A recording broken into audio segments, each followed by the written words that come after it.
Hello everyone, আসসালামু আলাইকুম। সবাইকে ওয়েলকাম করছি আমার ইউটিউব চ্যানেল হাউস ওয়াইফে। আজকে আমি ইফতারিতে কি বানালাম সেটাই আপনাদের সাথে শেয়ার করব।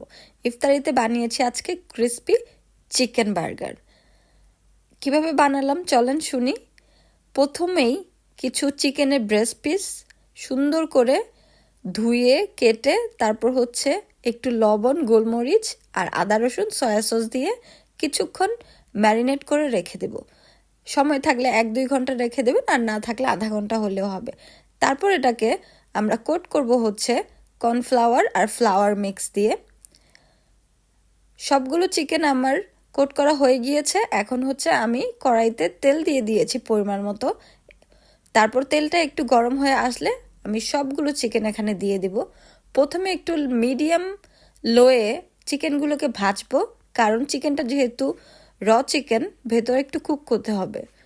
তারপর আমি লাস্টের দিকে হাই হিটে দিয়ে দিব, তাহলে উপরটা খুব ক্রিস্পি হবে, ভেতরটা খুব নরম হবে। সবগুলো ভাজা হয়ে গিয়েছে আমার। তারপর এখন আমি একটা ব্রেড নিয়ে নিয়েছি, ব্রেডের ওপর আমি দিয়ে দিচ্ছি মায়োনিজ। মায়োনিজ স্প্রেড করা হয়ে গেলে তারপর দিয়ে দিব কিছু কিউকাম্বার। এখানে আপনারা আপনাদের পছন্দ অনুযায়ী কিন্তু টপিংস দিতে পারেন, টমেটো দিতে পারেন। আমি আজকে টমেটোটাকে স্কিপ করেছি। তারপর দিয়ে দিলাম আমার চিকেন ফ্রাইটা, আর তারপর দিয়ে দিচ্ছি কিছু লেটুস। অপশনাল এটা, কেউ যদি খালিও খেতে চান অবশ্যই খেতে পারেন।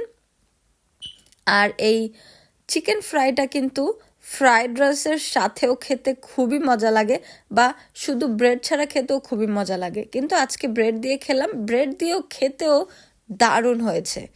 আর সাথে ছিল কিছু মেলন, গ্রেপস, আর অবশ্যই খেজুর তো থাকতেই হবে ইফতারে।